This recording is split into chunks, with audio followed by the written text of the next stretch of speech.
Is everybody good for me to get ready to begin? Debbie, are you good for caption? Okay, cool. Thank you, Debbie.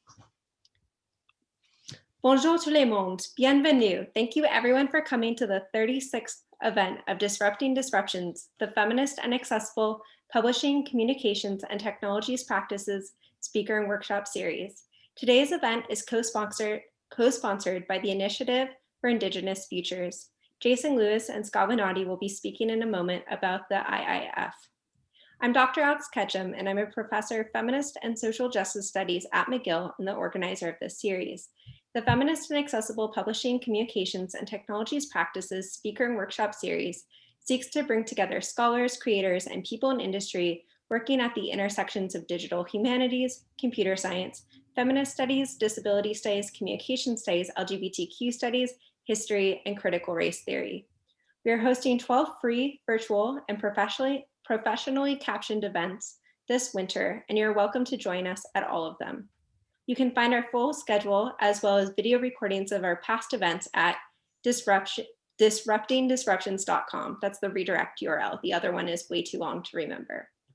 You can also find our list of sponsors, including Shirk, Milieu, and the Indigenous Futures Lab on our website. Next Wednesday, Morgan Klaus-Schurman will be speaking about how we teach computer vision to see race and gender. And the following week, Stephanie Dinkins will discuss how her art practice confronts questions of bias in AI, data sovereignty, and social equity.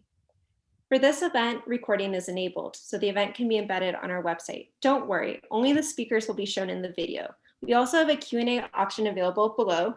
You can see it at the bottom of your screen. So throughout the talk, you may type your questions into the Q&A box, and there will be time at the end for Keoni and Peter Lucas to answer them. We can't guarantee that every question will be answered, but we are grateful to the discussion that you generate. Thank you to our captionist for today, Debbie. Past series speakers, Suzanne Kite and Jess McLean, have pointed to the physical and material impacts of the digital world. While the events this semester are virtual, everything that we do is tied to the land and the space that we are on. The virtual is tied to the earth. Furthermore, as the series seeks to draw attention to power relations that have been invisibilized, it is important to acknowledge Canada's long colonial history and current political practices.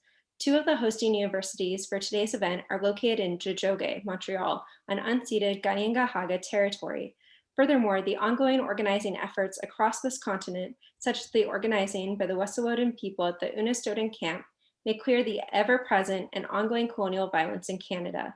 Interwoven with this history of colonization is one of enslavement and racism. For example, the series is affiliated with the IGSF of McGill University.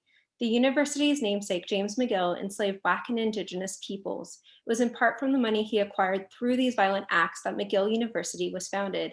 These histories are here with us in this space and inform the conversations we have today. I encourage you to learn about the lands that you are on. Nativeland.ca is a fantastic resource for doing so. Now I want to introduce you to and pass over to Scott Winati and Jason from the Initiative for Indigenous Futures. Thank you. Thanks, Alex. Sego Sewa Guego, Stawanati Ujets. I would like to welcome you in a traditional way to this territory and to this space. Wat Gwanu Waradu.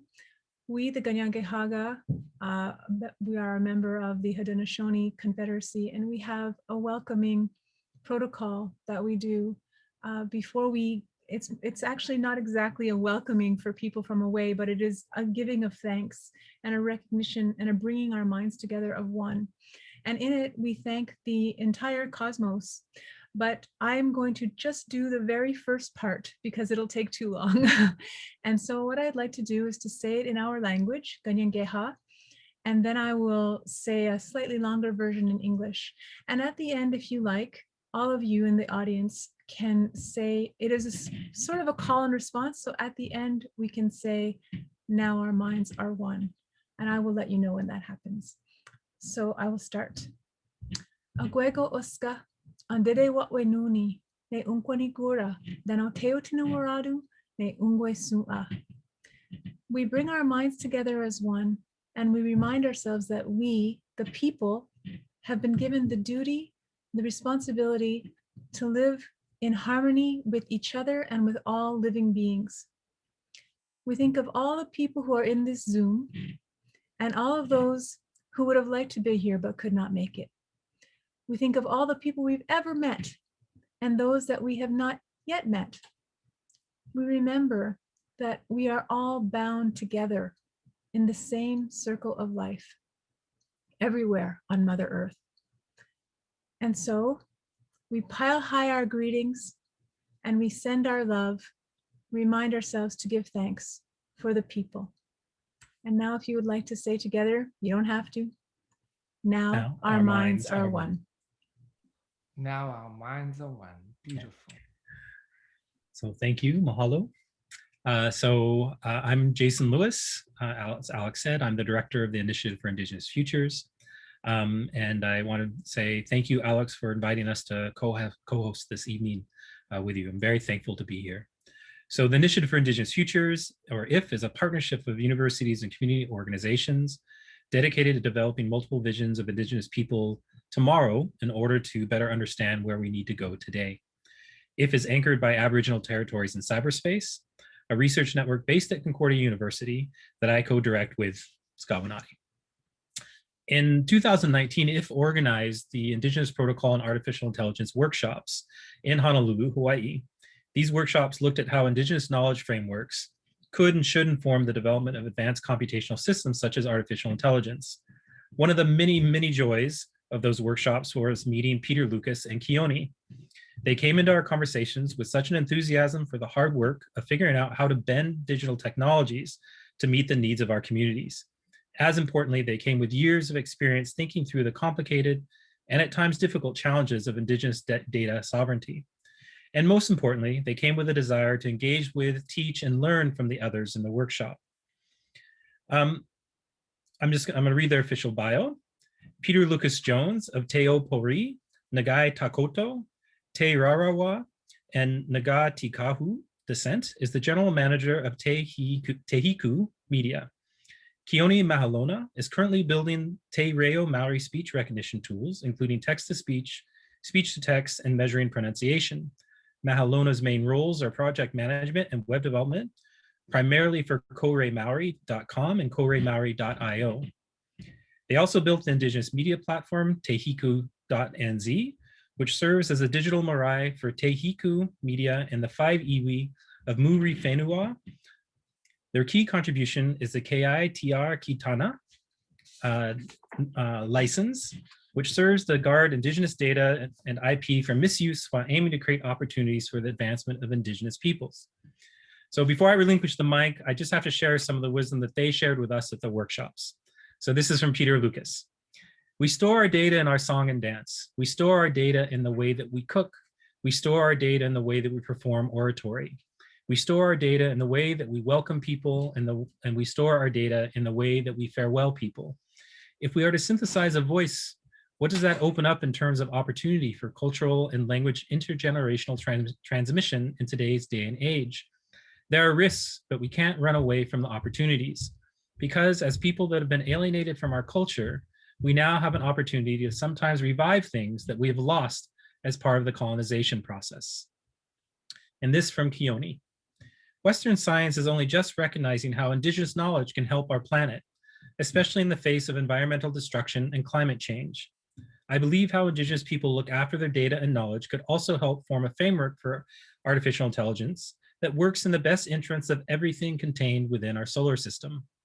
We personified land and water not because we are hedonistic demigod worshippers, but because those personifications allowed us to maintain a level of respect and responsibility towards our environments. I think AI will reaffirm Indigenous knowledge. So Peter Lucas and Keoni, welcome. Aloha. Kia ora. Thank you very much. Tuatahi e hihi ana hau ki te whakahoki i ngā mihi kia kaurua e noho mai nā i tērā taha o te ao. Skawanati, Jason, tēnā kaurua. Mihi mai kia māua ko Keoni e haere mai nei runga no i te karanga o te rā. No reira tēnā koutou i o tātou mate, ngā mate o te wā, ngā mate huhua o tēnā marae, a ka hakaaro ki a rātou ko whetūrangitia, rātou ki a rātou, tātou te hunga ora ki a tātou tēnā tātou katoa. I just want to return the words of welcome that have been expressed to us. It's something I notice wherever we go in the world, our peoples do these things, and it represents so much. It weaves our past to our present, and of course takes into consideration what our future is. And so we always hark back to those of our ancestors that have passed on, and we think about the legacy that they have left for us to carry on with, not just for ourselves, but for the future generations. And so I want to thank you both for having us on, and particularly thank Alex as well for bringing us into the mix. At the moment in Aotearoa, we have the Manawahine claim. That is the Manawahine claim under Te Tiriti o Waitangi is being heard by the Waitangi Tribunal. One of my aunts was one of the lead witnesses in that claim, and it's all about women's rights. And when you think about the colonization process, the assimilation process, and all those things that have alienated our families from who they are, and people in our families from their roles, their rightful roles. And so I just think about that at this time as well. But that's not the focus of my kōrero, but it would be remiss of me not to mention that, particularly because our grandmothers and our mothers are the transmitters of language. And when you think about language, there's so much for us to take on board. And so we've got a bit to cover in our presentation. And if it's all right, I'm going to share my screen now. Tell you what, 1 second. Where are we?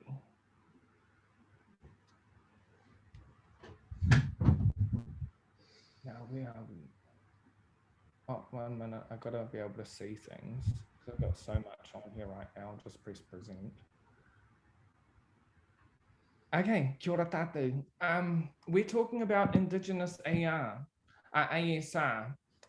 you know, and we're talking about recognizing more than just speech. We're talking about recognizing who we are, our people, our place, our identity, and not just us recognizing who we are, opening up an opportunity for other people to recognize who we are. So I'll just start off by saying, ko Peter Lucas tōku ingoa, ko te au pauri ngai tako tō Ngāti kahu me te rarawa o kunei iwi. And I've got a promotion. I'm the CEO now, but that still means cook come cleaner. Yeah, of te reo irirangi o te hiku o te ika, te hiku media. Kia ora mai anō tātou. Keoni. Hi, aloha kākou, Keoni ko'ui noa no Hawaii hahau. I'm Keoni, I'm from Hawaii. And I guess something interesting is that my family live about 5 minutes away from Mark Zuckerberg's fortress that he has there on the island of Kauai. And yeah, that sort of aligns with the sovereignty of data and land that we'll be talking about today.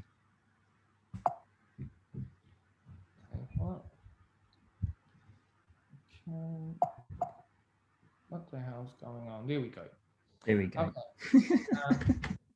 So the kaupapa, he ara te kaupapa. What is the kaupapa? Well, the kaupapa is our topic for kōrero today. We're talking about our journey, our haerenga. Kaitiakitanga, we have our own principles, our own methodologies, we have our own unique way of seeing the world. And kaitiakitanga is one of the principles, or Māori principles, one of the tikanga, one of the values by which we operate, by which we manage, by which we govern. And whilst there's not really English equivalents for these types of words that we have, there are ideas that I think can interpret the meaning or the thinking behind these words. So that, you know, you've got guardianship, trust, accountability, stewardship. We are the kaitiaki. You know, whether we're looking after our land, whether we're looking after our forests, whether we're caring for our ocean, whether we're caring for our grandparents or our mokopuna, our grandchildren, we are expressing that value of kaitiakitanga. And in terms of data science, that's a big role that we have to translate into a modern context, particularly when we think about sovereignty and what sovereignty means for us. When we think about our taha Māori or our identity. And so we've got some whakāturanga, a couple of demos that we want to share with you guys. Lucas, I just wanted to, point out that picture down there at the bottom and sort of that connections between Hawaiian and Maori. And so, Peter and I actually are partners. He's just in the kitchen over there and I'm in the lounge. We've been working together for a while now at Tahiku Media. But what I wanted to point out is that in the picture there, we have two key people, the late Sir Heke Nukumai Puhipi and Nainoa Thompson. Now, both of those people have been very important in the revitalization of traditional navigation. And that's building a canoe, a double-hulled canoe, using natural resources and sailing it from Hawaii all the way to Aotearoa just by using the stars and the currents and the clouds and birds as a way of guidance. And a key, the key relationship there was that Nainoa actually spent quite a lot of time in Aotearoa to learn from Uncle Hector some of those traditional knowledge and revitalize it and bring it back. And so it's interesting that, today, Peter and I are sort of working together as a Hawaiian and Maori, to help further the revitalization journey that all of our people have been going on for so many years. And we are just here in a tiny blip in time, taking advantage of the opportunity that presents itself today. And that opportunity is using data science and machine learning and artificial intelligence to accelerate the revitalization of our languages and our cultures and our traditional knowledges. And so our whakapapa, our genealogy, who are we? So we have 5 associated iwi, or tribal groups that are part of our organization. Our organization, Te Reo Irirangi o Te Hiko Te Ika, we later named the kaupapa Te Hiku Media as a name that could face the world. And those are the 5 tribal groups that we come from. Now, in earlier conversations, and not on this presentation, but we've often discussed Te Tiriti o Waitangi, and that's the founding document, or the Treaty of Waitangi as it's called in English. And that partnership, and what those sort of partnerships with the Crown, with the government, represented to our ancestors that signed them, and of course how they're interpreted in a modern context, often 2 very different things. So our organization was formed in 1991 and was a result of treaty settlement claims. One of those was Y11, or the claim for our language, the language that was almost beaten out of our parents' mouths. You think about how our grandparents lived, you think about our grandmothers and all that sort of stuff. And that sort of inspiration is what moves us and commits us to the revitalization of our language and culture. There's Te Aurere with our Uncle Hector, Tā Heke Nukumai Puhipi. He became Sir Hector later in his life, but he, along with others like Nainoa Thompson, worked together to revive the Polynesian wayfinding. Now, you think about it, our people been doing this for thousands of years. Technology is not new to us. It's just a different time.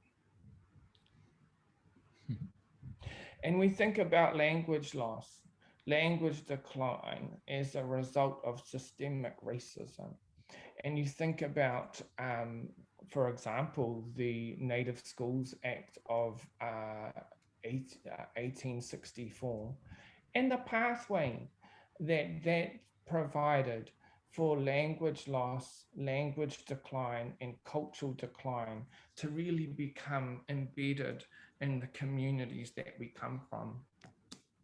Now, when I think about it, I'm always thinking about how language springs from the life, the landscape, and the activities of our communities, and how language provides um, a gateway or a doorway into the Maori mind, the mind of our people. And it's ordinarily rich in vocabulary.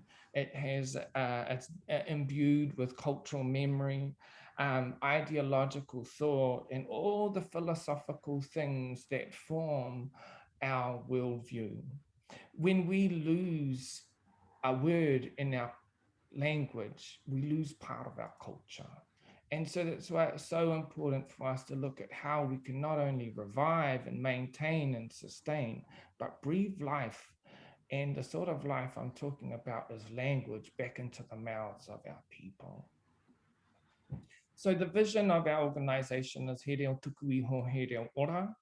And the mission of our organization is whakatōkia poipoia kia mato mato te reo Māori o ngā haukainga o te hiku o te ika. Now, these aren't just words on paper.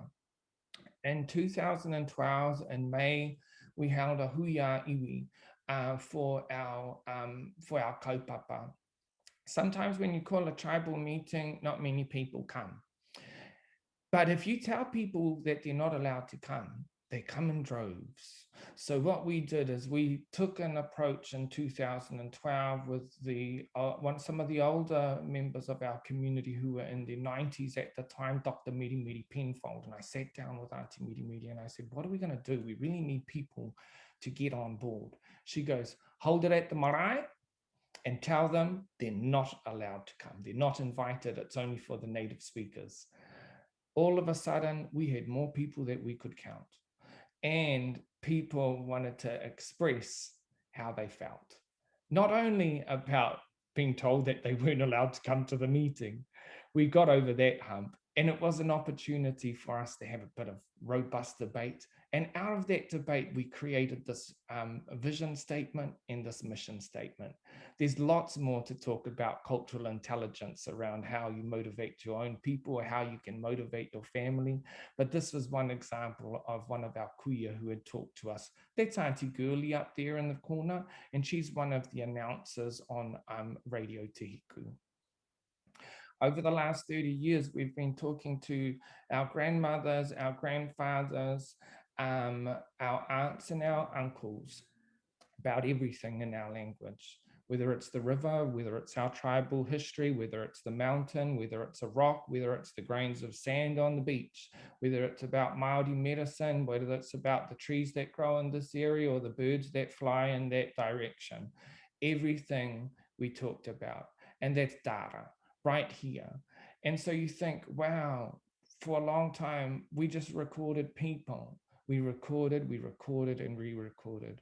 Why? Because we weren't trying to be a commercial radio station. We were being a tribal radio station. We were recording the stories of our people and playing them to our people on the radio. And in doing so, what we did is we created a platform for debate. And sometimes having that platform in the modern context can be really, really challenging because we have lots of cultural ways of interacting and cultural protocols that change when you're not doing them in person. But what we had was an open mind and a willingness to be guided by our old people who actually grew up in the old ways. And so these are examples of tapes that we are digitizing at the moment. Just jump in, Keoni, if you want to add anything. Oh, I'll just add, that's my own grandmother here and my aunt and our grandmother's cousin, but we grew up differently. I think it's important to mention that we don't live the way we used to live. We'd have our grandparents that lived at the house and then all of the other families that all lived around our marae. Now people live like individuals, you know, like we're part of a community, but we had matriarchs. And I think that's a really important point to mention. Not much happens without the say-so of the matriarchs. And I want to talk about intergenerational transmission of sound, oro tuku iho. Now, what is oro tuku iho? Now, we talk about intergenerational transmission of language and culture, but there's also sound. Sound is something that we often hear, but we can be oblivious to its significance. At the moment, I'm really fascinated with the pronunciation of our language. And you'll see to the left here, we have e hoki whakamuri kia anga whakamua.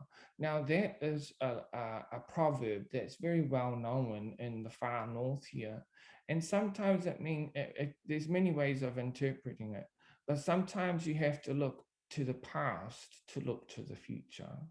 And so when we look at these recordings, and we're digitizing them, we're digitizing all of these things. We have a team of people that we work with, and you digitize them. And that is audio data. And so you think, well, this is the sound of our people. This is the sound of the places that they were recorded. It's the sound of our identity. And so people often say, well, language changes naturally. That's true. But is that true for our language? Did our language change naturally, or was it forced to change? And I think that's an important point to raise about evolution versus assimilation. And when we think about that, and we think about the need to decolonize the sound of our language, and recognize the influence of the dominant language, which is English, that was enforced upon our people many years ago. Of course, our language was the main method of communication. So it wasn't an academic experience. It was a way to store data, to download data, all that sort of stuff. And so when we look at the archives, we think about speaking native sound into our future. So we are a Māori media charity. There are 21 Māori media charities, or reo irirangi Māori, in Aotearoa. They're funded by the government, and each station roughly gets about $500,000 a year. Now, when you think about what needs to happen, and you think about different dialects, you think about words of preference, you think about colloquialisms, you think about idiomatic expressions, and all the intricate cornerstones of native language. $500,000 a year is what every station uses to do the best that they can for the people that they represent and the people that they serve. In 2014, Keoni built this platform, and it was endorsed by our kaumātua and kuia. The idea to go digital happened for us in 2012. Our people were like, go digital. 85% of our people do not live in our tribal areas, and they're not going to live in our tribal areas because they've got to find jobs, they've got to find money. I mean, just a simple fact is $21,000 a year is the average salary for one of the members of our tribe. And so we know that it's important that we provide platforms that are a way for our people to connect to our language and culture in a way that provides a pathway for intergenerational transmission of language and culture. Kia ora, Keoni.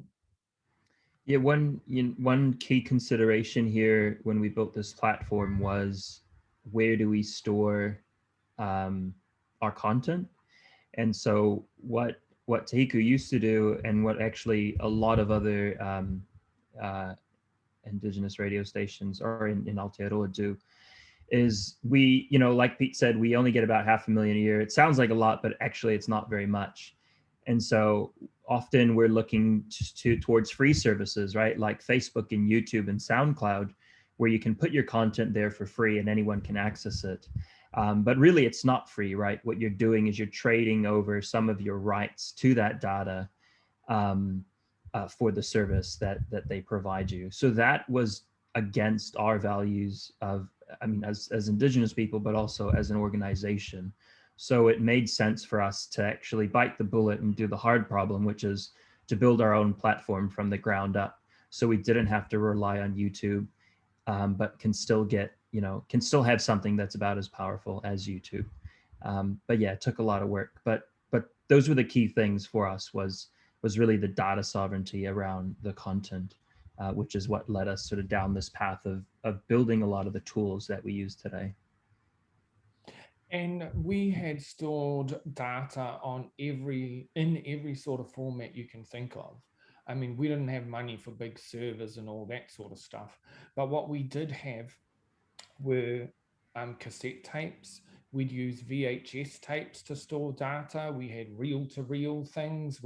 Anything and everything. We'd even do long form recordings, which, when I say that, I mean like you record something like super slow and then you speed it up like ×4 to get more on a tape because tapes cost money. So there were all these sorts of things that we had to think about when we were going out to talk to our people. This is an example of performance, kapahaka. So we have lots of dance competitions in between schools, in between different tribal groups or regional areas. And this here is a particular way to engage with our people. Nothing can beat kapahaka for engaging our people online. And this is an example of a collection. We also started to put archival stuff online. Keoni, do you want to just mention that? The other key thing for us was really just to simplify the mahi that we have to do at Te Hiku. So build a platform that just helps us focus on what's important, and that's Te Reo Māori. And so the platform had to be basically the repository. So the content that we upload into the platform is of archival quality. It's a piece of data that we want to be around forever, and we want it to be stored in a format that you can open 10 years down the road. And so that's a key component of here. And in this particular case here, these are older pieces of kapahaka competitions in this case that were digitized from video or VHS and then put onto the platform so people can access to it. And in fact, one of our staff was in high school at that time, and she's in one of those performances, which is kind of neat. And that kind of speaks to the pathway. You have a pathway around capability and capacity building, whatever that might be. But in an Indigenous community, there's an expectation that you look to your own and you start to grow your own, because for so long, our people had been alienated from things like self-determination, particularly in roles of leadership. So we often look to those that we work with from our community and bring them in where we can to grow that talent, to grow that expertise. I do want to mention that we're calling it the platform now, but we actually call it our whare kōrero. We call it a whare kōrero because the whare kōrero is like a house of knowledge. And whilst, yes, it's a website and yes, it's a platform, we'd always decided that through the advice of our elders that no, this was more than an online platform. It was a whare kōrero, and you can go throughout the Pacific and different places have different interpretations of that whare kōrero. Some in Hawaii, I've heard hale ōrero, or you go into the different esoterical sort of elements of different Polynesian people, and you find that there are interpretations that are similar to ours as Māori. So he kumara he kainga. this was a project that we talked to our elders about their memories. You know, what is it that they want to talk about? So we talked with Auntie Leni or Tirenia Mukapa, and we interview them about what they want to talk about. Because essentially, our old people are often alienated from other speakers of our language as well. When you think about how the urbanization of Indigenous people and what was called pepper potting. So our people, when they were taken out of our communities and taken to the cities as part of the urbanization process, and you know, people were looking for jobs. Essentially, the pepper potting was where Maori families were put into predominantly white communities to alienate them from being with other Maoris, and it's to like try and I guess create a barrier for those cultural behaviors that we would share with one another and experience with one another if we're all in the same area. So we talked to our elders about what the impact of that was, and particularly how that impacted on intergenerational transmission of language in their own families as well. As part of this, we started to transcribe all of the audio. Now, transcribing native speaker audio is not for the faint-hearted, and you really need to know what you're listening to write it down. And then that is hugely time-consuming. So what we realized was what was easier, because we wanted to extract the idiomatic expressions. We wanted to take these natural examples of word use. What are the preferred use words of these particular grandmothers, mothers, and aunties when they talk about these complex ideas and concepts in our language? What are the words that they're using? What are the expressions? What are the phrases? We wanted to write them down.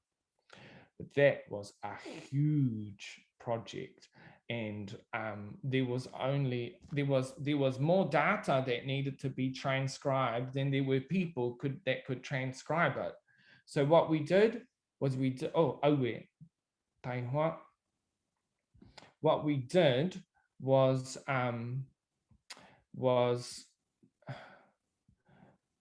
we decided we were going to, I'm going to hauatu taihoa mātakitaki.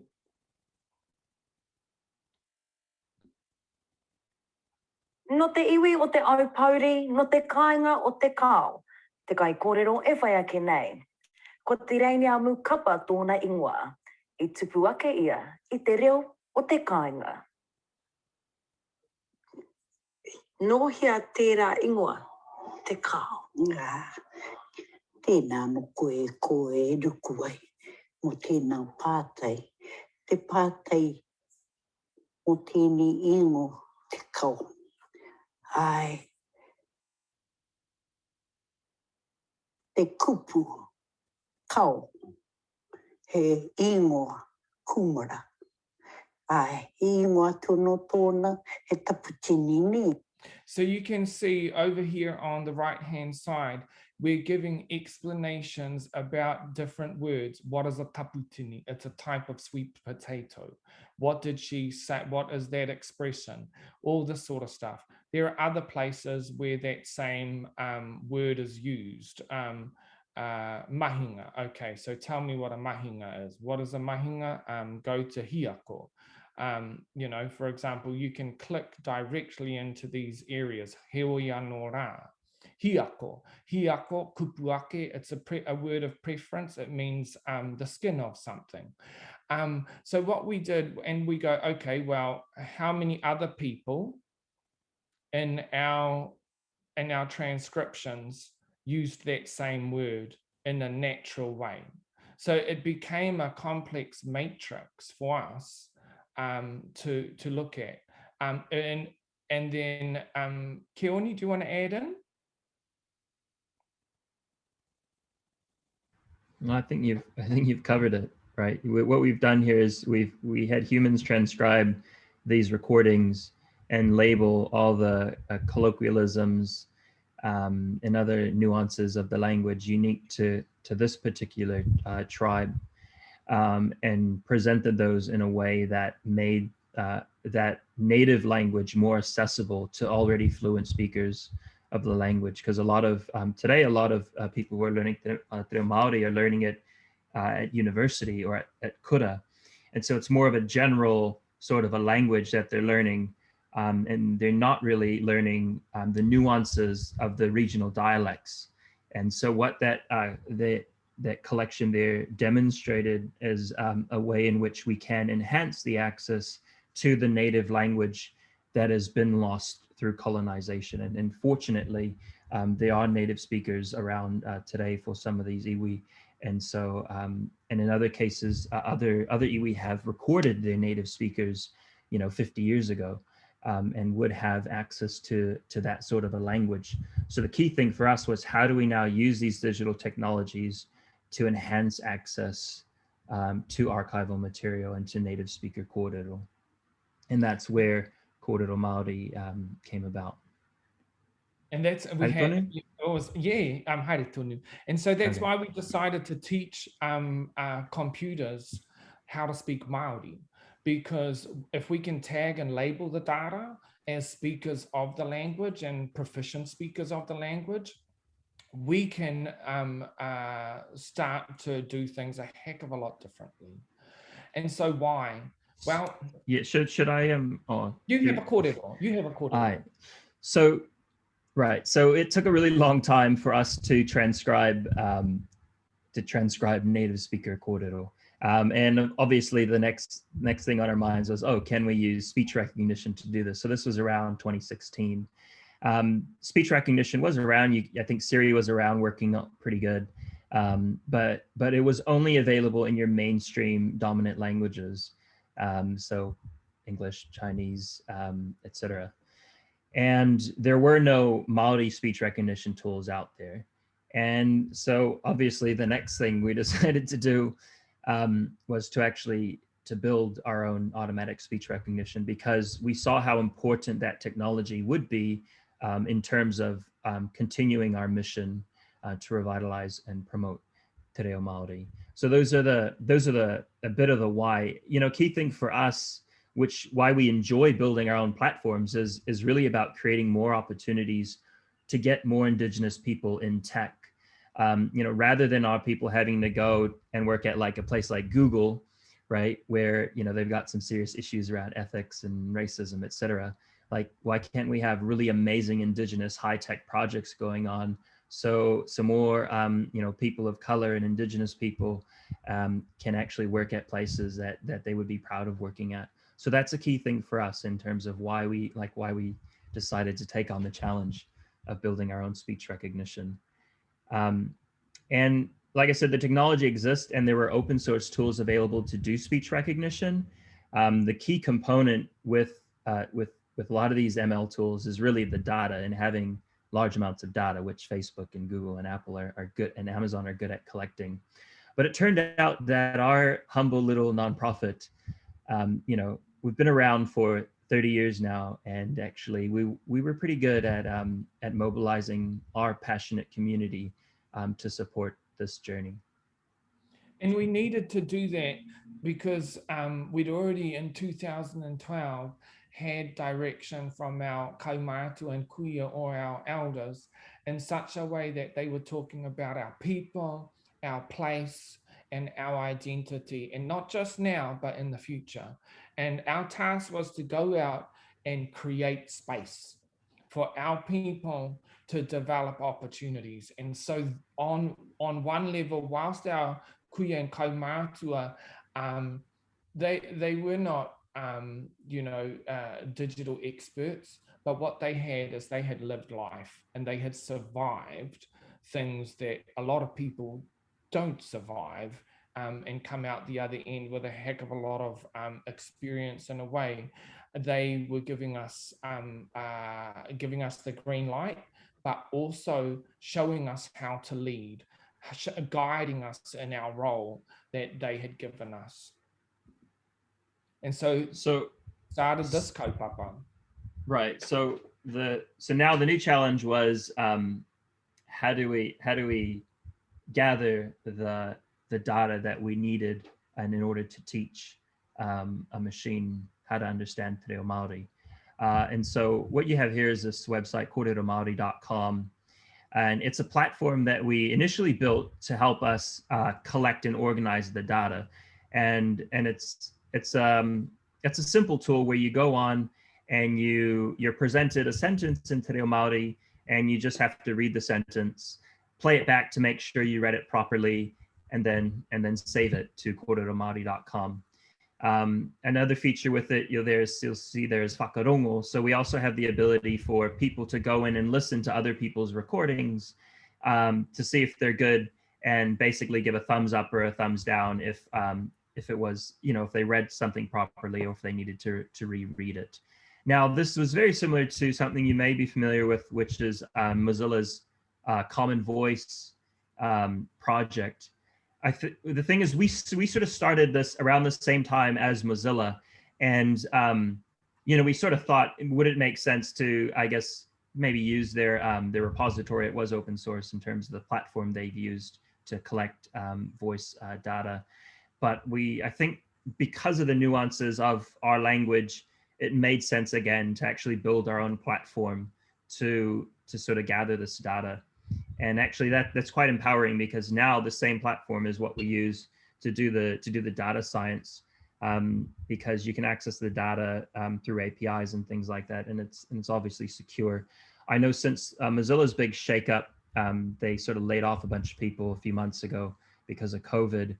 Some of their projects are a bit in hiatus, and one of them was Common Voice. So it sort of shows you the importance sometimes of actually having the I don't like the word ownership, and you'll see why, but having the control over your data and your platforms, because you're not beholden to someone else in terms of whether those platforms will always be available or whether you'll always have access to them. And I just want to mention this here was a really pivotal pivot. It was such an important point in our development as an organization.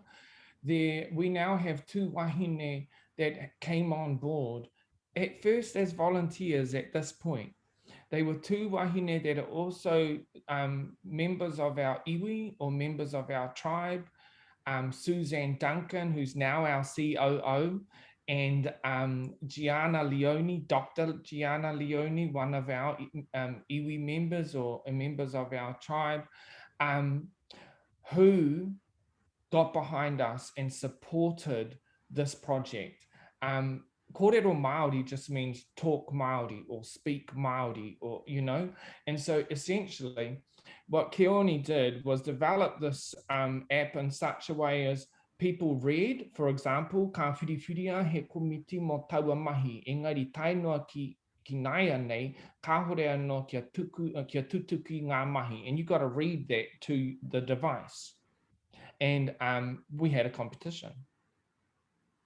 Yeah, so using some cultural intelligence, thanks to Pete and Suze, we designed a competition that really mobilized our passionate community to get behind this journey. And over the course of 10 days, we ran this competition, and we had more than 2,000 different people read sentences. Around 10% of them read more than 100 sentences. And so in the course of 10 days, we very quickly collected 316 hours of utterances. And an utterance is simply, a short sentence with an audio that goes with it. And that's the key sort of what they might call labeled data that you'll need to teach a speech recognition model. Is you want to know what the sentence is and the audio to go with that sentence. And I mean, just in comparison, I think when Mozilla launched its Common Voice project, they got a lot more hours, but it took them 5 months to get about 1,000 hours. So yeah, I guess it just shows you the sort of passionate community that we had to really help us. And when you think about that, 316 hours in 10 days, that doesn't take into account all the hours thousands of hours that we'd already collected over 30 years. So kapohanga reo is an utterance.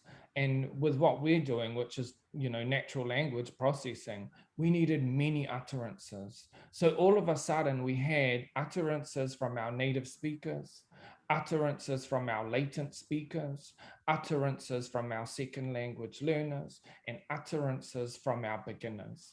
Now, what's a latent speaker? You think, what is a latent speaker? Well, quite often, we got generations of people that have had the language beaten out of them through, systemic education policies that leaned towards alienating our people from our language. But and you think about language bonds, and you think about how do you create an environment where a latent speaker feels safe to speak our language. And so we found that we had a lot of latent speakers that were happy to provide content through this kaupapa, which was amazing for us, because that was a little breakthrough that we didn't think that we were going to make.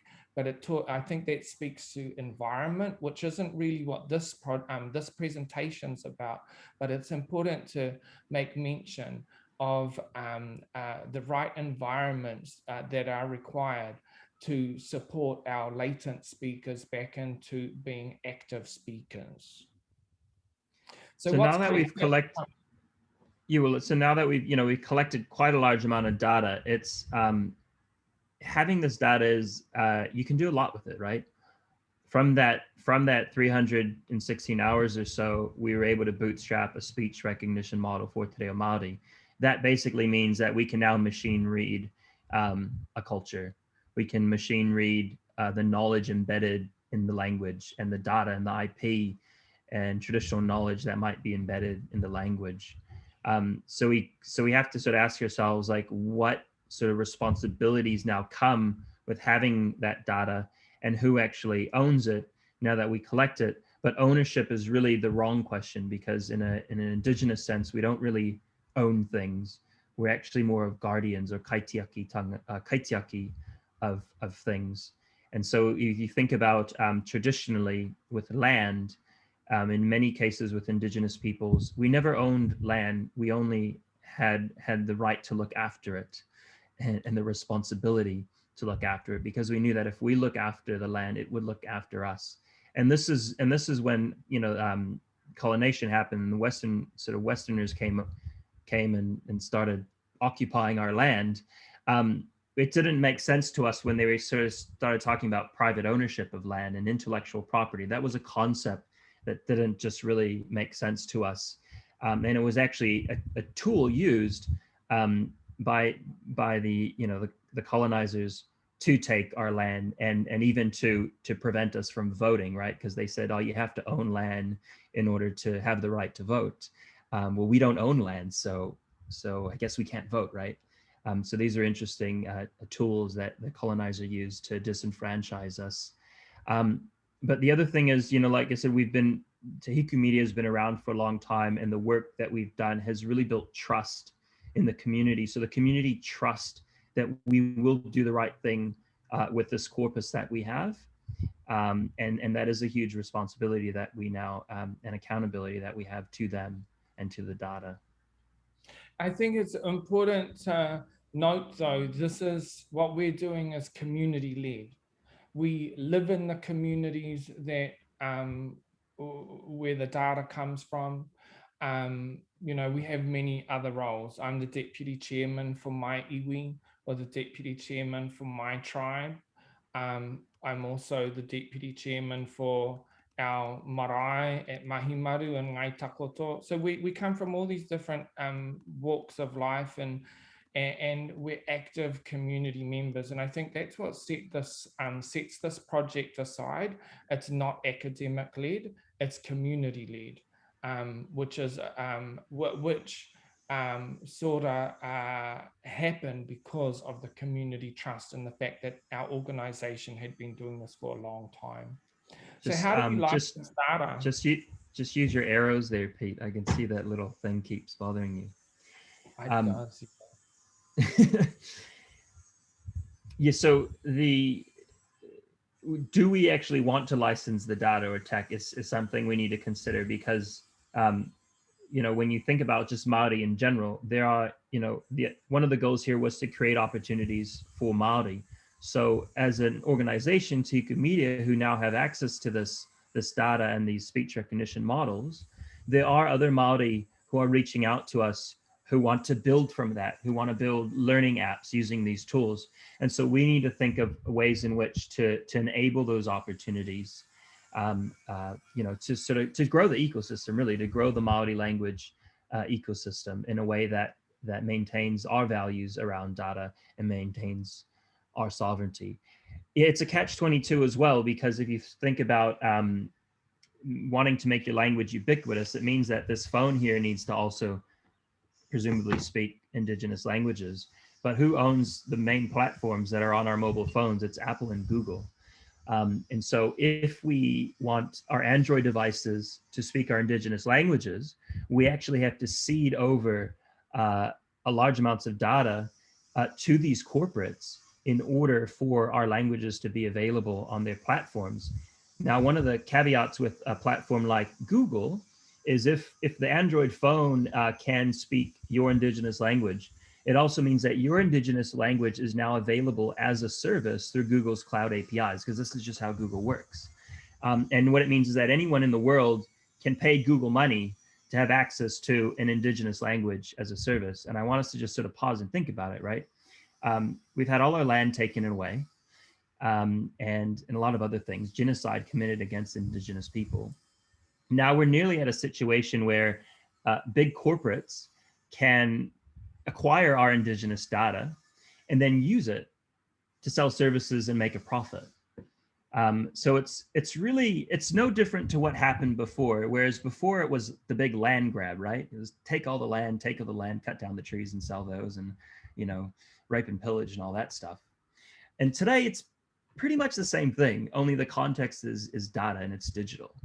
But if there's so many analogies you can draw to what happened prior with the big land grabs and imperialism, and actually today, and rather than it being sort of nations sort of taking all the land or data, or all the land, today it's actually big corporates who live in nations who are really up to grab the data. There's a reason why Google was very disappointed when Zoom done so well, because all of a sudden there's a lot of voice and video data that Google was not collecting. When they provide services to you for free, it's not free, right? You're trading something, nothing's free. They're using your data to build more services so they can grow their revenues. So this here in this slide is just some examples of some of the issues with sort of data sovereignty and really around privacy. And I think this is something that spans across all of society, not just Indigenous people. I think because it's been happening so long for us Indigenous people, we're very cognizant of it. And I think we can use that and learn to figure out how do we solve this problem globally in terms of privacy and data sovereignty. And so in this slide here, what you see are some examples. There's a company, Lionbridge. They sell globalization as a service. What that means is that if you have a product that you want to launch in another country, but you don't speak that language or you don't know the nuances of the culture, you go to a company like Lionbridge who will translate your product, the messaging and the branding, so that it can sell better in another country. So Lionbridge was going out soliciting people to speak their Indigenous language into a platform very similar to ours, I think. And they were going to pay people, I think, 45 USD for an hour of their voice. And, you know, for some people that might seem cool. They may not be Indigenous, but they might have learned the language and thought, oh, this sounds like a really cool initiative. Like they genuinely might have thought that sounded like a cool initiative, and then thought, oh yeah, let me just give them an hour of this Indigenous language, which I actually don't have the right to give them.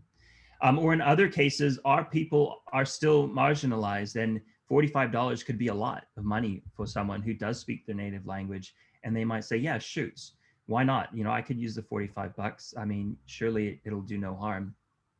We recently found out, we think we found out who was bankrolling Lionbridge, and we think it was actually Google, because we got a notification from Google's cloud API thing saying there was some change in some provider, blah, blah, blah, and Lionbridge's name came up.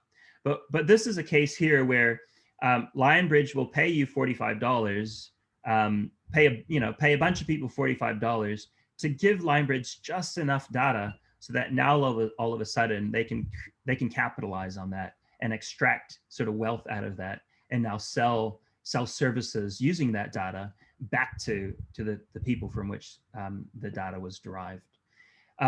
There's companies like Duolingo who I think genuinely want to do good. Like, don't get me wrong, I believe Duolingo genuinely wants to do well. But if you've been working in the language revitalization space for years, and you get a little sort of, when you're using the app and it's sort of loading, you get these little things that pop up, which are sort of like pieces of encouragement or cute little facts. And so here's a cute little fact. And the cute little fact is that, hey, there are more people learning Irish on Duolingo than there are native Irish speakers. Now, that is a very derogatory thing to say to a community who've worked so hard to save their language. Duolingo has only just arrived, but there have been so many people who have worked so hard to bring their languages from the brink of extinction that something like that lacks any cultural context and knowledge is just a total insult. And that's one of the problems when non-Indigenous corporates want to be our saviors, is that they actually aren't the right people to be our saviors. If they want to help, sure, you can help, but you actually need to let the Indigenous people lead their own initiatives. I don't think I need to speak about Disney's cultural appropriation. I think that one gets enough coverage. I don't know if you guys are familiar. Yeah. Keoni, I think it's important to talk about the DNA one. And the DNA thing, we have our whakapapa. Our genealogy is hugely important. I mean, coming back to the theme of wahine and the fact that this is part of that kaupapa, the repositories of our genealogy are our elders. But with many of our people being disconnected from our language, our culture, and our place as tangata whenua, I think it's important to recognize that a lot of our people are looking somewhere else for the kōrero tuku iho, or for the narratives of our people. And in doing so, we see ancestry DNA sort of discoveries becoming, it's a bit of a trend now, but with that also comes some risk when we think about the data sovereignty, kaupapa, and what's stored in our DNA, and there's all variations of hybrids of us and all this sort of carry on. That's just a product of colonization as well. But we all carry these intricate pieces of information, and now with medicines being targeted medicines and people looking at ways to create economic opportunity for their companies, whether they are corporates or whatever, I think it's important, Keoni, to mention that kōrero. Yeah, that's a good one. And in this particular example with these DNA tests, right? It's quite mind-boggling if you think about it, because first of all, you're paying them to get a DNA test, but early on they sort of obscured the little detail that said you will give us the right to do research on your DNA, and possibly create targeted medicines, and basically generate a profit. So you're paying them to have access to your data, and then they can go and make a profit from your data. That's basically the business transaction. So you can throw all the complexities out and just think about like business 101. It's like, I give you money so you can have my data so you can make money off of it. That's just like, it's a total theft. There are other DNA companies who are a bit more upfront in terms of upfront you say whether they can use your DNA for research or not. And that's fine, right? Obviously we could all benefit from the sort of research into those things, but I think it just shows you it's really bad business practices. And so that's one of the interesting things with ancestry.com. So I guess moving forward, we still need to ask yourselves though, because it's unfortunately, it might be inevitable. right? Is how do we provide access to data in a way that can benefit everyone? And we don't think, I mean, you look at the mass amounts of inequality in society today, so clearly we're doing something wrong. And I mean, one simple idea in terms of data is to think about what we do with music streaming and Netflix, right? Is every time you stream a song or a video, there's some royalty that actually goes back to the creator. So why can't we actually, I mean, you know, as an option, I mean, some people would just be totally against this, but as an option, you know, could you actually generate royalties from your own data if you gave someone access to your data and they generated a profit from that? And the reason why I wanted to put this up, because there are a lot of people in our community who want to see their language, their Indigenous language on Duolingo, because it's a pretty good app and it's a pretty good platform to be on. But Duolingo can generate a profit from having those Indigenous languages there. And all we're saying is, please, just pretty please, it's weird that we have to beg, but please give a portion of those revenues back to the language communities. Yeah, so they can continue the great work. They can continue the work that actually has enabled you, Duolingo, to have that indigenous language on your platform, because it took 30, 40, 100 years of our people working to save our language so that you can have it in your platform. So I think that wraps it up, and I'm not sure how much time we have left. I know we've got some. How much time do we have left? We did want to just show you a quick. Well, we've got some demos, but we'd also be keen on, you know, taking questions and sort of doing both at the same time or whatever. Alex, what do you reckon? I mean, maybe we can mix in like some of the questions and then go back to the demos. Is that good? Just because we have a few questions. And then, so I guess we'll rotate through asking some of these questions, and I think there will be time for demos.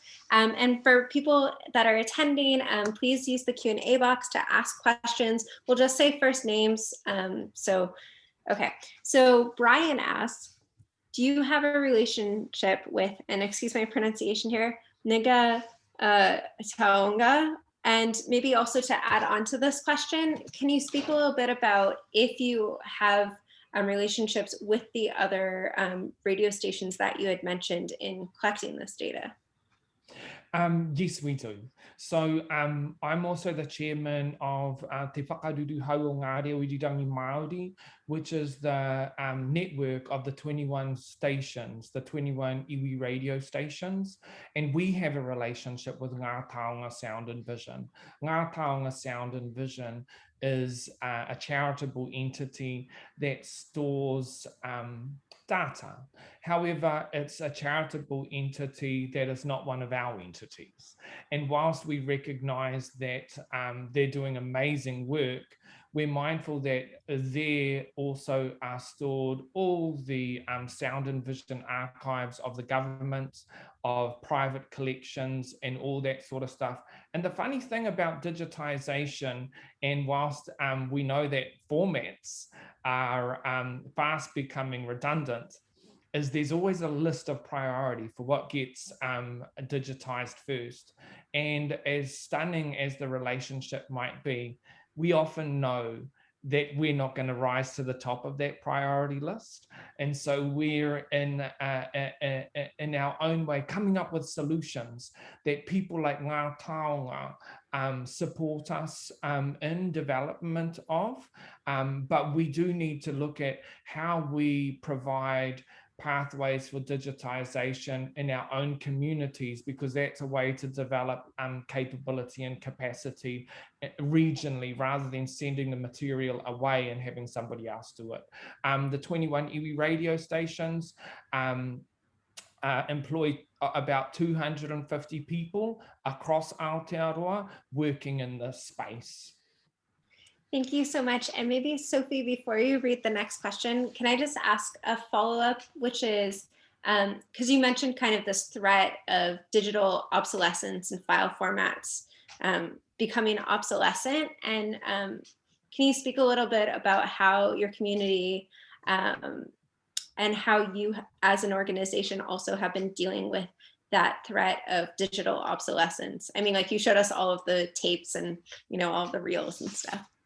So the first portion of that project we did with Ngā Taonga Sound and Vision. We ran internships with them. They had this a kaumātua, an elder that worked with them. His name was Jim Hunia. And Jim Hunia was the expert around how to revive audio cassette tapes, cook them, do anything to them to bring that audio out of those tapes, which often we forget that, you know, you lose that tape, you lose that voice. You lose that voice, you lose that language. You lose one of those words and we lose part of our culture. And so that had really been driven by Jim, and then he showed us. And so we're still in contact with Jim. But like all projects, they operate with funding. Funding sort of fluctuates, and we're trying to now look at how we can revive that project, reshape it, taking into account that we don't just have audio archives, we also have film archives, because we've been out there videoing with our people for 30 years as well. Thank you for that answer. And it kind of flows perfectly into our next question, which is from Janisha, who asks, do you use any automation tools to handle the vast amount of raw data that you sort of have received in this process, including digital data and video footage? Keoni? Yeah, I mean, we haven't quite gotten to a full-scale digitization of our tape videos. And in terms of like the stories that we do, the video stories that we do, like for example, with that kapahaka performance that Pete showed, that'll be a 12-hour day of broadcasting.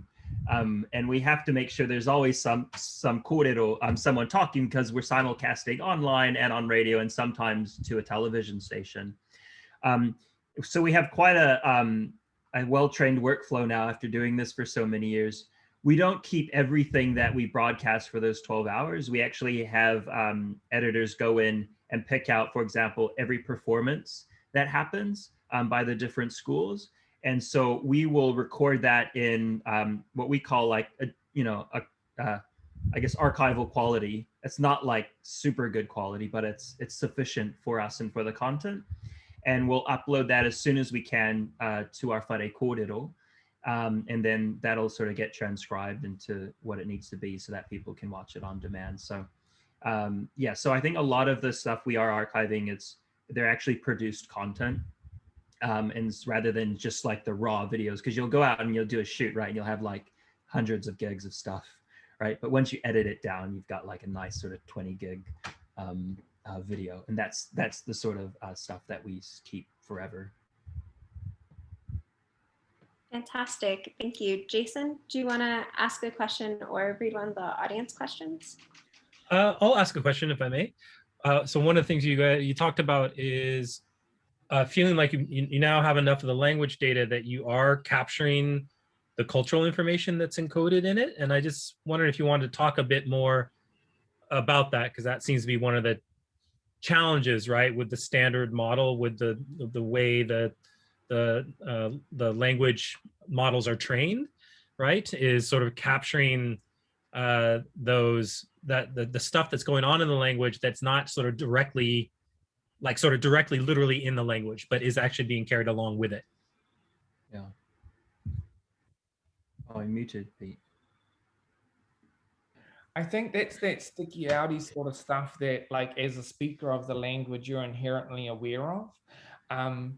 But with data science in general, quite often the people that would, be working on these types of things are not our own people. So we're in a special situation where we've got people that are either from our language group or from our sister language, or from another Indigenous rōpū or another tribal group working on the projects that we work on as well.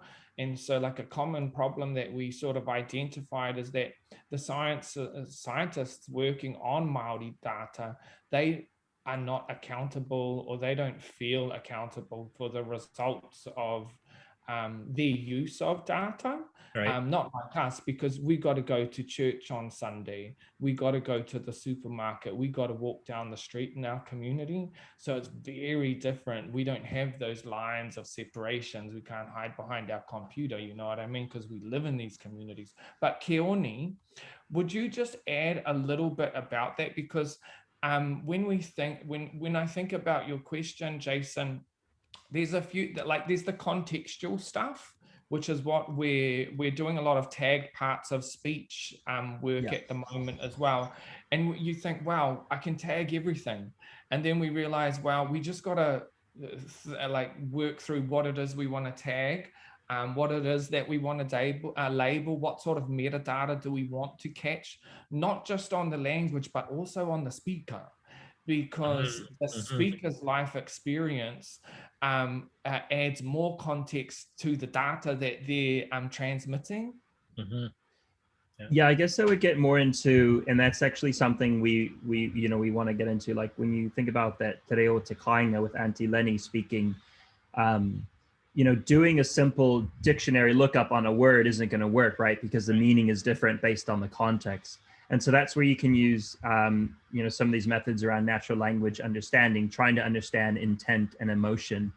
And so that's one possible thing we can look at doing. And I think it is on our to-do list of things we want to try, is actually, can we detect that this is actually a colloquialism and it actually means this other thing as opposed to its literal translation. So I think it's possible, and it is something we want to do, but we're certainly not there yet.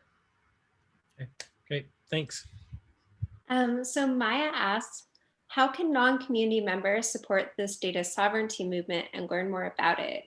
Do you have recommendations for places for people to learn more? Yes, we do. Particularly if you go to the Manararaunga website, and Keoni will pop that in there. There is a paper about the principles of Māori data sovereignty. And I think there's always opportunity to support. I think the important thing is to recognize that these sorts of initiatives must be led by the communities, because quite often we're the subject of research and not the leaders of the research. And I think that's a particular part of these types of emerging kaupapa that connects us to our experiences, the experiences intergenerationally that our people and communities have had. And we have a lot of people that jump on board and help us, a lot of people. I put some links there to learn more. I mean, that's a good one. I think one thing that I know that we can probably do better on is actually just getting the word out there that, like, this is a thing, because especially to our own people. And it's really about educating, I think, society on making good decisions around what you do with your data, whether posting something on Facebook is a good idea or not. One thing with the DNA example is, for a minority group in a minority genetic population, the decision of one single person to share their genetic data will probably affect that entire minority group because they're a minority. So if you are part of a vulnerable group, a minority group, your decision as an individual has more likelihood of affecting more people in that group. And so I think that's one thing we need to think about when we're, just sharing data or posting data or whatever, is not just how does my action on sharing this data affect me, but how does it also affect others? And that's a really key component. And so on that website, Te Manararaunga, I'll try and find the exact link. There's a really good sort of principle of Māori data sovereignty, and it's called whakawhanaungatanga, I think. And it's really about understanding your relationships with others. And I mean, this kind of goes back to, like, just being a nice person, right? I mean, we had that lovely intro earlier about us all just, being good people. And it's just, knowing that the decisions you make can affect other people, and be mindful of that, and try and do your best to do the right thing. And to add to that, I think one of the other things is to recognize that the Western worldview is not the only worldview, that there are other ways of seeing the world that we live in, and recognizing that those ways are different, and that sometimes we've just got to acknowledge that that is a way of seeing the world, that is a way of operating, of leading, of guiding, of living, and recognizing that that's okay, but that may not be our way. And in doing that, we take on board that we've got a responsibility to ensure that that the space is always, if it is inhabited by non-Māori, the non-Māori person sometimes needs to recognize, or the non-Indigenous person, or the non-Hawaiian person, or the non-Samoan person, or, you know, like what I'm saying is sometimes we got to recognize when it's time to make space, so that we're not there to take space. Because if we're there taking the space, we're not creating the place for that particular rōpū to grow their own capability and capacity. And that's a balancing act. I don't know who's got it right, but I'm just saying it's a thing. Thank you. I'll share those links that you shared also like on our different social media for people to follow up with. And maybe so that way that everyone who's asked a question can ask their like a question. Maybe Sophie, you can ask Rachel's question, and then we'll have like the last couple minutes for the demo. So that way it's like shared that everyone who's asked one has one. And because in 9 minutes our captionist has to leave. So thank you. Yeah, absolutely. So Rachel asks, what enabled Te Hiku to explore and implement this work compared to other Maori stations, given that you all experienced the same funding challenges? So there's a lot of preconceived ideas that we're just all like the same as Māori. You know what I mean? It's like, because first of all, we were Aboriginal. First of all, we were New Zealanders. Then we were Aboriginal. Then we were Native. Then we were Māori. But before all of that, we were known by our natural groupings, you know, like Te Aupōuri, Ngāti Kuri, Ngai Takoto, those tribal groups. And like we talked about earlier, that there are so many different unique perspectives that are contained within those groups as well.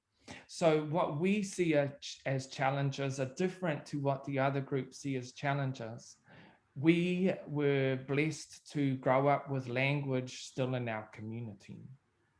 You know, you can go to another tribal group, the language decline is so significant and the cultural memory loss is so significant, you can't compare the situations, because their experience with colonization and white assimilation is so significantly different that they're dealing with quite different set of circumstances in the context of their revitalization movement. And I think it's important to just note that we share ideas, we share whakaaro, but we went down a particular road, which was to apply for data science funding. We were the first ever rōpū to apply to the ministry, to NBIE, to the government for, and we were awarded $14 million to work on this project. And without the data, there is no project. That's jumping the gun though, right? I mean, Pete's talking about the now, but there were so many things that happened up to the now that has brought us here. You know, when we talk about what has enabled us. Yeah, but I mean, the fact that our elders got together and said, yes, we want to put our things online, because how else are people going to access it, right? Like that decision, the decision that we're not going to put it in YouTube because we see the value in maintaining the sovereignty over that. So we have to assume the challenge of building our own platform. And that was me coming out of a failed startup and, working for pretty cheap for a few months, and then convincing the ministry, this is early on, that, this is sort of Mātauranga Māori Indigenous Indigenous science and development to get a bit of funding, to keep us going for another 2 years. And then sort of, we're a nonprofit, so it's going after funding to enable and show them the potential of what we've done, demonstrating that, yeah, we can do Te Reo Māori speech recognition, but we were able to get funding for that because there was a treaty claim that Māori had right to the 4G spectrum. And part of the sale of that spectrum to the telcos resulted in money set aside for Māori to develop in sort of tech and digital space.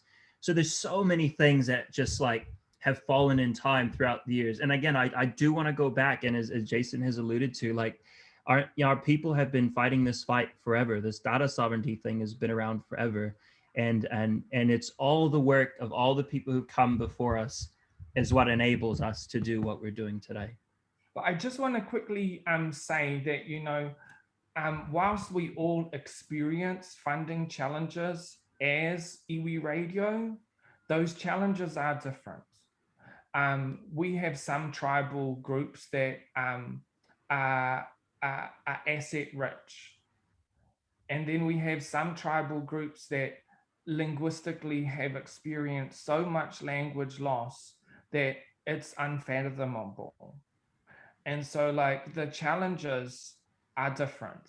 And so we share ideas. And whilst we might be achieving something in one area, another group is achieving something stunning in another area. So we recognize that we're all pieces of a puzzle. We're all chips off the same mountain, yes, but we're working on different things and in different ways. And each of the stations are born of systemic struggle and bias, and they are monuments to the critical Māori rights movement in the context of their own tribal groups. And so we look at ways to recognize their mana, not about, like we recognize their mana, they recognize our mana, we recognize their whakapapa, they recognize our whakapapa. And that's the whanaungatanga, their relationships, and that genealogy is the glue that binds us together. So when we succeed, they succeed. When they succeed, we succeed. These are the things that we take into account. So what enabled Te Hiku to explore and implement this work? The support of our people. That would like, if we were going to get right back to how we did it, it was through the support of our people. But with growing support comes growing expectations. And we can't run away from the fact that our people have high expectations around this sort of stuff. If they'll remind us, don't go and talk to all the people around the world and forget where you come from. You know what I mean? Don't think that you're too good to come down and help at the marae. You're still going to cook that fry bread and you're still going to wash those dishes. Don't think that you're too good to come down and do a mihi at the marae when we have manuniri coming on from wherever. We still have to participate. And these are the things I think they keep us well grounded, because our people remind us we are all part of a bigger picture. Thank you. Just because we have 2 minutes left with the captionist, would you want to show one of the demos, or would you rather direct people to those links and wrap up with a few words? I'll leave it to you. Wrap up, eh? Oh, he does want to show something. You're muted, Pete.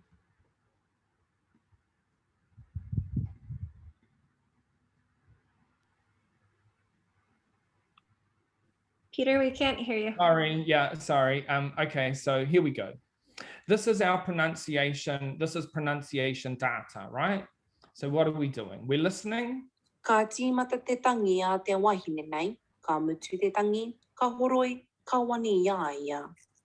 Okay, so what did that sound like? Ka tīmata te tangi a te wahine nei, ka mutu te tangi, ka horoi, ka wani ia ia. So perhaps that nei could have been ni. So we mark that and we go, that is a diphthong that in that particular word could have been pronounced a little bit differently. But do I approve it? Perhaps not. Ka tika, yes. So this gives us an opportunity. Ko o tākou tōku kāinga I tēnei wā, engari no ngā tikuri rawa ko ngā takoto ahau. That was lovely, you know, so I'll go, oh, that was nice. I'm going to approve that. But you can see what I'm saying. Toko toru a rāua tamariki a ko rāni era te tama ko ia hoki te pōtiki. He pai tērā, I'm going to approve that. E tau kau ana hoki te Māori, ki te mea ko ngā tikanga anake a te Pākehā, hei ture mō ngā iwi e rua, nui atu te raruraru. Ka pai, I'm going to approve that. These So are just pieces some of context there is, yeah, those are some of the utterances that we have in our corpus. And right, you know, one key thing for Te Reo Māori and a lot of Indigenous languages is pronunciation because of the influence of dominant languages, English in this case. Same in Hawaii. You go to once you arrive in Hawaii, it's aloha and welcome to Honolulu. And you're just normalize the incorrect pronunciation of those languages. And so a key thing for us is how can we use machine learning to help to improve people's pronunciation and bring back some of the native sounds. So that's some of the mahi that we're doing right now. And I wanted to mention that in closing because pronunciation modeling is so important. And so that's a new feature that we're going to be focusing on in the future. Why? Because when somebody pronounces a word properly, it suggests that they have respect for the culture. I mean, respect for the language. If they got respect for the language, they got some respect for the culture. And if they have some respect for the culture, then hopefully we'd like to know that they have respect for our people. So pronunciation is really important, particularly because we want to take people from the moana to the moana. We want to take them from the maunga to the maunga. And that is how we want to restore native sound and decolonize our language. And so thank you everybody for having us online, because the way to do that is maintaining data sovereignty, because this is the reo of our ancestors. This is the reo of our people. These are the voices of each and every one of the members of our community, past, present, and future. Kia ora mai anō tātou. Thank you both so much. Thank you, Jason, for co-hosting. Thank you to our captionist, Debbie. Thank you, Sophie, for helping with the recording. Thank you, Keoni, and thank you, Peter Lucas. I really appreciate it. And thank you to everyone who has attended. And lots of people are sharing thank yous in the Q&A box as well. Thank you. Thank you guys so much. It was lovely. Have a lovely rest of your day. Good night. Thank you, Jason. Thank you, Skawanati. Thank you, Alex. Thank you all. Kia ora. Thank you.